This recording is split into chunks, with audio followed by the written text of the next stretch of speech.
भिखारी ठाकुर जी की रचना विदेशिया नाटक से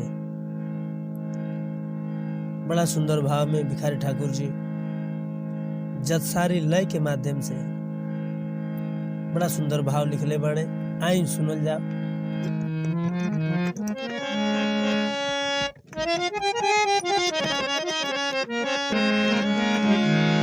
अरे डगरिया जो हत ना डगरिया जो हत ना रे बीतत बाटे 8 पहरिया हो डगरिया जो हत ना बीतत बाटे 8 पहरिया हो डगरिया जो हत ना। अरे धोती पड़ धरिया धर के कान पर चदरिया धोती पड़ धरिया धर के कानवा पे चदरिया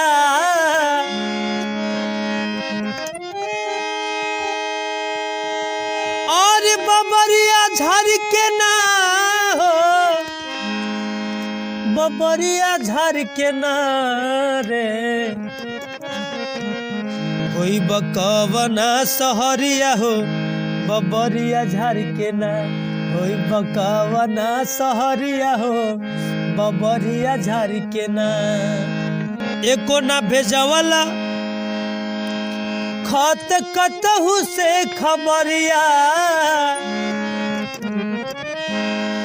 एको ना भेजवला खत कतहु से खबरिया और नगरिया देख जाना हो नगरिया देखी जाना हो नगरिया देखी जाना। अरे नईखी खोजत बाट सरिया हो नगरिया देखी जाना नईखी खोजत बाट सरिया हो नगरिया देखी जाना।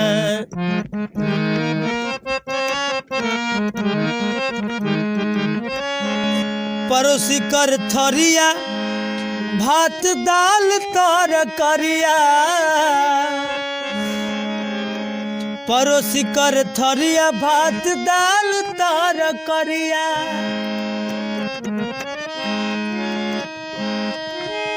और लहरिया उठला ना हो लहरिया उठला ना हो लहरिया उठला ना रहित करित जेवनरिया हो लहरिया उठे ना रहित करित जेवनरिया हो लहरिया उठेला ना।